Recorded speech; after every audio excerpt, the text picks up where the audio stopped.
खुदावन यीशु मसीह के नाम में आपको सलाम। परमेश्वर आपको आशीष दे, आपको बरकत दे, आपको सुरक्षित रखे। मेरे प्रियो, परमेश्वर का वचन हमें जीवन देता है और जब तक हम परमेश्वर के वचन को ना पढ़ें, उसे ना समझें, तो जिंदगी जीवन हमारे अंदर प्रवेश नहीं कर सकता। इसलिए हमें परमेश्वर के वचन को सुनना और उसको पढ़ना बहुत ज़रूरी है। आइए परमेश्वर के वचन को हम सीखेंगे। दूसरा तिमुथियुस उसका 3 अध्याय और उसकी 16 आयत। दूसरा तिमुथियुस 3 अध्याय उसकी 16 आयत। यहाँ पर लिखा है, संपूर्ण पवित्र शास्त्र यानी कि पूरी बाइबल परमेश्वर की प्रेरणा से रचा गया है और उपदेश और समझाने और सुधारने और धार्मिकता की शिक्षा के लिए लाभदायक है। संपूर्ण पवित्र शास्त्र परमेश्वर की प्रेरणा से रचा गया है और उपदेश और समझाने और सुधारने और धार्मिकता की शिक्षा के लिए लाभदायक है, ताकि परमेश्वर का जन सिद्ध बने और हर एक भले काम के लिए तत्पर हो जाए। मेरे प्रियो, परमेश्वर का वचन यहाँ पर हमें समझाने की कोशिश कर रहा है कि परमेश्वर का ये वचन बाइबल किसी मनुष्य की मनगढ़ंत कहानी नहीं, किसी के मन का विचार नहीं, बल्कि परमेश्वर के दासों के द्वारा, परमेश्वर के आत्मा के द्वारा ये वचन लिखा गया है। मतलब बाइबल के अंदर जो लिखा है वो परमेश्वर के मन की वाणी है, वो परमेश्वर के मन की आवाज है और एक जीवित परमेश्वर का वचन है जो सच्चा है, जो वायदों का पक्का परमेश्वर है। उसका ये वचन हमें जब हम पढ़ते, जब हम सुनते, तो हमें सुधारने के लिए, हमें सिखाने के लिए और हमें समझाने के लिए, धार्मिकता की शिक्षा के लिए हमारे लिए लाभदायक ठहरता है। इसलिए सब कुछ परमेश्वर के वचन के अंदर दिया हुआ है। हमारे जीवन को हमें कैसे जीना, कैसे चलाना है, किन परिस्थितियों से हम गुजरते, उन सब का वर्णन और उन सब से बाहर आना इस बाइबल के अंदर, इस परमेश्वर के कलाम के अंदर लिख दिया गया है। इसलिए हमें इन वचनों को पढ़ना और सुनना हमारे लिए बहुत ज़रूरी है। एक मनुष्य के जीवन में हर प्रकार की समस्या, हर प्रकार की स्थिति और हर प्रकार का दुख इंसान के जीवन में आता है। हर प्रकार का पाप इंसान के जीवन में आता है, लेकिन उन सब से कैसे निकला जा सकता है, उन सारी परिस्थितियों से कैसे बाहर आया जा सकता है, उस सब के विषय में बाइबल के अंदर लिखा हुआ है। एक मनुष्य दुखों से गुजरता है, उसके लिए परमेश्वर के वचन में लिखा है कि उसको उसके दुखों में से, और किस प्रकार का दुख है, वो मन से दुखी है, अपने शरीर में दुखी है, बीमारियों से ग्रसित है, कैसी भी पीड़ा से वो गुजर रहा है, उसका इलाज परमेश्वर के इन वचनों के अंदर लिखा हुआ है। यदि कोई गरीबी से गुजर रहा है तो उसका वर्णन, कैसे उसमें से बाहर निकलना है, उसके बारे में परमेश्वर के वचन में लिखा है। यदि कोई बीमार है, उसकी बीमारी के लिए छुटकारे के विषय में इसमें लिखा है। बाइबल संपूर्ण पवित्र शास्त्र परमेश्वर की प्रेरणा से लिखा हुआ है और हमें सिखाने के लिए, समझाने के लिए, हमारी आत्मिक उन्नति के लिए, बाहरी तौर से हमें कैसे आशीषित होना, उस सब के विषय में परमेश्वर के विषय में लिखा है। बाइबल हमें पाप के विषय में बताती है, दुष्ट और धर्मी दोनों के विषय में बताती है। बाइबल हमें अनाज्ञाकारिता और आज्ञाकारिता और दुष्ट और धर्मी का क्या परिणाम होता है, उनके जीवन में जो जो घटता है, जिस जिस परिस्थिति से वो गुजरते हैं, जिन जिन कामों को वो करते हैं, उन सब का वर्णन बाइबल के अंदर लिखा हुआ है। और सबसे उत्तम बात यह है कि बाइबल हमें एक सच्चे परमेश्वर के विषय में बताती है। उस परमेश्वर के विषय में बताती है जो सच में परमेश्वर है, जीवित है और सच्चा है। इसलिए हमें बाइबल का ज्ञान होना बहुत ज़रूरी है। हर एक परिस्थिति परमेश्वर के वचन के अंदर लिखी हुई है। परमेश्वर के वचन में लिखा है कि मैं चाहता तो हूँ कि तेरे कामों का बयान, तेरी शिक्षाओं का बयान, तेरी बातों का बयान खोल करके करूँ, लेकिन ये मेरी समझ से बाहर है। मैं तेरे कामों का वर्णन अगर करना चाहूँ तो नहीं कर सकता। वैसे ही मैं परमेश्वर के वचन से आपको बताना चाहता हूँ कि परमेश्वर के वचन के अंदर इतना सब कुछ है जो हमारी सोच से बढ़कर है, और हमारी परिस्थितियों में से, चाहे जिस प्रकार की परिस्थिति से हम गुजर रहे हैं, उसमें से हमें निकालने के लिए सक्षम है परमेश्वर का वचन। इसलिए हमें परमेश्वर के वचन को पढ़ना और सुनना बहुत ज़रूरी है, क्योंकि ये वचन ना सिर्फ हमारी इस दुनिया के विषय में बात करता है, बल्कि हमारे मरने के बाद हमारे साथ क्या होने वाला है उसके विषय में भी परमेश्वर का वचन बात करता है। परमेश्वर का वचन नरक और स्वर्ग के विषय में बात करता है। परमेश्वर का वचन सच्चे परमेश्वर के विषय में बात करता है। परमेश्वर का वचन अच्छाई और बुराई के विषय में बताता है कि जैसी जिंदगी इंसान जीता है उसका परिणाम क्या होता है, और उसको जीने के बाद उसको क्या मिलने वाला है, उसके साथ क्या घटेगा, उस सब के विषय में परमेश्वर का वचन बताता है।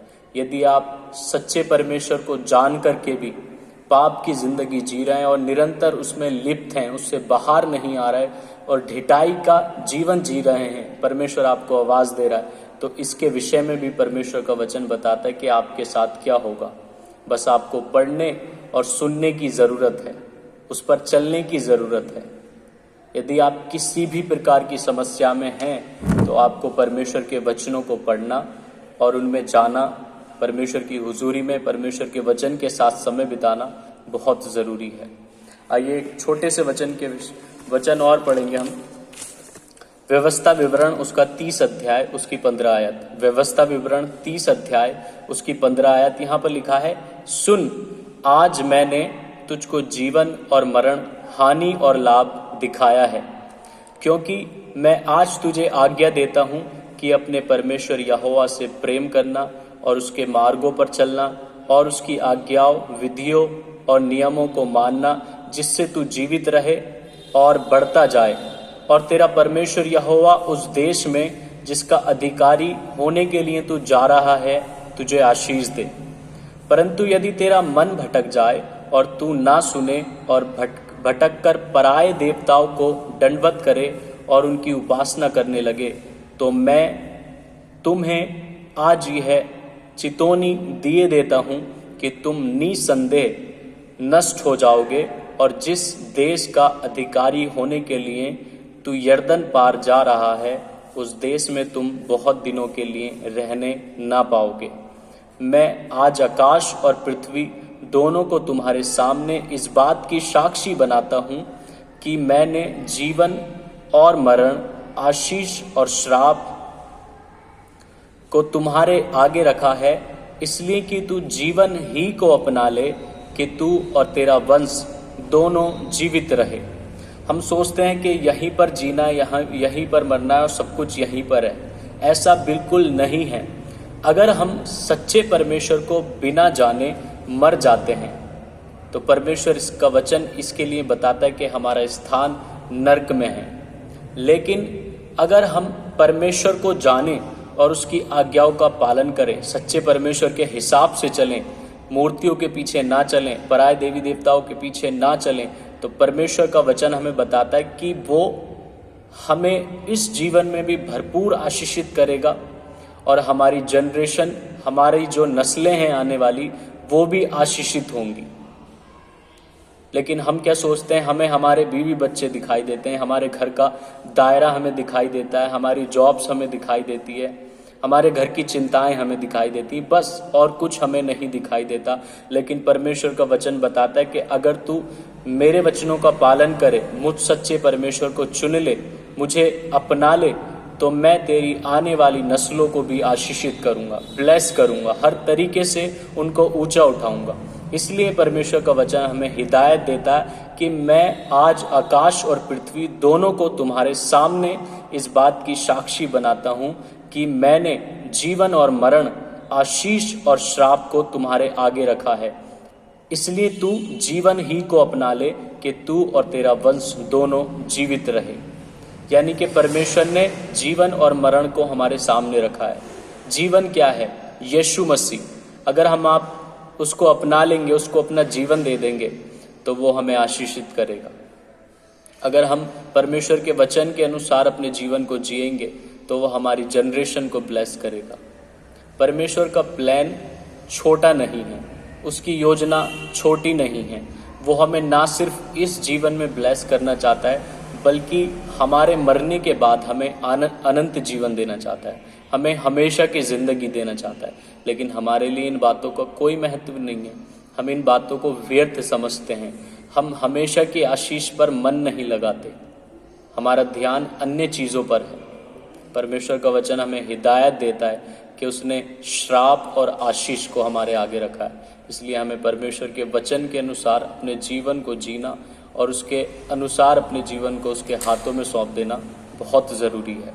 परमेश्वर के वचन में लिखा है, इसलिए अपने परमेश्वर यहोवा से प्रेम करो और उसकी बात मानो और उससे लिपटे रहो, क्योंकि तेरा जीवन और दीर्घायु यही है।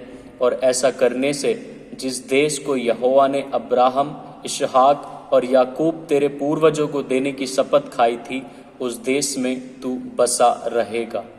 अर्थात यहाँ पर परमेश्वर हमारे लिए उस देश के विषय में बात करता है, उस नए जीवन के विषय में बात करता है, उस अनंत जीवन के विषय में बात करता है जो मरने के बाद हमें मिलने वाला है। हाँ, वो बात करता है स्वर्ग और नरक की। वो अपने वचनों से हमें सिखाता है कि आज हम हर प्रकार की बुराई को छोड़ करके परमेश्वर को अपना लें। उनको छोड़ करके, ना जिनके अंदर सांस है, ना जिनके अंदर जीवन है, जो ना चल सकते, ना बोल सकते, जो ना तुम्हारा भला कर सकते हैं, ना जो तुम्हारा बुरा कर सकते हैं, जो ना तुम्हें नरक से बचा सकते हैं, उनका पीछा छोड़ करके सच्चे परमेश्वर का हाथ थामने की ज़रूरत है, उसको अपना जीवन देने की ज़रूरत है, क्योंकि वो नहीं चाहता कि आप परायों के पीछे चल करके नाश हो जाएं। ये बातें कड़वी हो सकती हैं, लेकिन यही सत्य है। इसको अपनाना और जीते जी तौबा करनी और सच्चे परमेश्वर के साथ चलना बहुत ज़रूरी है।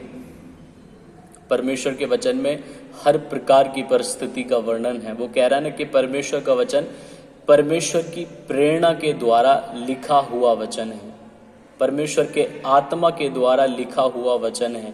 ये वचन परमेश्वर के नबियों के ऊपर उसकी आत्मा के द्वारा प्रकट हुए हैं, यानी कि हमारे जीवन की हर एक स्थिति से हमें कैसे बाहर आना है। परमेश्वर का वचन सिर्फ अच्छी अच्छी बातें नहीं करता, वो सिर्फ यही बात नहीं करता कि मेरे पीछे चलो तो मैं तुम्हें आशीषित करूंगा। परमेश्वर के वचन में गलत मार्ग पर चलने के बाद जो परिणाम होता है, जो बदला होता है, उसके विषय में पूरी रीति से लिखा हुआ है। और सबसे अद्भुत बात यह है कि बाइबल हमें सच्चे परमेश्वर के विषय में बताती है, जो जीवित है, जो हमें आशीष देना चाहता है, जो हमें पाप से छुड़ाना चाहता है, भरमाने वाले लोगों से छुड़ाना चाहता है। जो आज झूठे नबी बैठे हैं, जो झूठे भविष्यद्वक्ता बैठे हैं, उन सब के विषय में परमेश्वर का वचन हमें सिखाने के लिए काफ़ी है। जो झूठे प्रचारक हैं, उन सब के विषय में परमेश्वर का वचन हमें सिखाने की बात करता है। इसलिए हमें सावधान होना और परमेश्वर के वचन को पढ़ना, उस पर ध्यान लगाना हमारे लिए बेहद ज़रूरी हो चुका है। हालेलुया। मेरे प्रियो, परमेश्वर हमें जीवन देना चाहता है और बहुत आयत का जीवन देना चाहता है। उसके वचन में लिखा है कि चोर किसी और काम के लिए नहीं आता, अर्थात शैतान किसी और काम के लिए नहीं आता, वो नाश करने के लिए, घात करने के लिए और मारने के लिए ही आता है। लेकिन यीशु मसीह आया ना सिर्फ जीवन देने के लिए, बल्कि बहुत आयत का जीवन देने के लिए, सच्ची शांति देने के लिए, सच्चा धन देने के लिए, सच्चा भविष्य देने के लिए। सारी बातों के सीक्रेट परमेश्वर के वचन में लिखे हैं कि अगर आप नाकामयाब मनुष्य हैं, आप एक नाकामयाब बेटे हैं, एक नाकामयाब बेटी हैं, उसके विषय में परमेश्वर का वचन बताता है कि आपको क्या करना है, कैसे खड़ा होना है। यदि आप बहुत दुखों से गुजर रहे हैं, उसके विषय में परमेश्वर का वचन बताता है। मतलब आपके जीवन की हर स्थिति के विषय में परमेश्वर का वचन आपको सिखाने के लिए, सुधारने के लिए, स्टैंड लेने के लिए समझाता है। इसलिए इन वचनों को पढ़ना, इन पर मन लगाना बहुत ज़रूरी है। सब कुछ इस बाइबल के अंदर है। पापों की क्षमा है, जीवन है, अनंत जीवन है, इस युग की आशीषों में, इस युग में कैसे ब्लेस होना है, वो सब कुछ है। मरने के बाद हमारे साथ क्या होने वाला है, उसका वर्णन इस बाइबल के अंदर, परमेश्वर के जीवित कलाम के अंदर लिख दिया गया है। इसलिए हमें सुनना, समझना और इसके अनुसार जीना बहुत ज़रूरी है। ये वचन सिर्फ मैं आपको खुश करने के लिए नहीं, बल्कि इसलिए बांट रहा हूँ कि आप इनके अनुसार चलें, इनके अनुसार अपने जीवन को जिएं। तो परमेश्वर के इस कलाम पर आप मनन करें, चिंतन करें। आपकी जो भी समस्या है, आपका जो भी दुख है, आप परमेश्वर के सामने रखें। परमेश्वर विश्वास योग्य है, आपको हर प्रकार के दुख से, हर प्रकार की नाकामयाबी से, हर प्रकार के कलेश से, हर एक स्थिति से बाहर निकालने के लिए।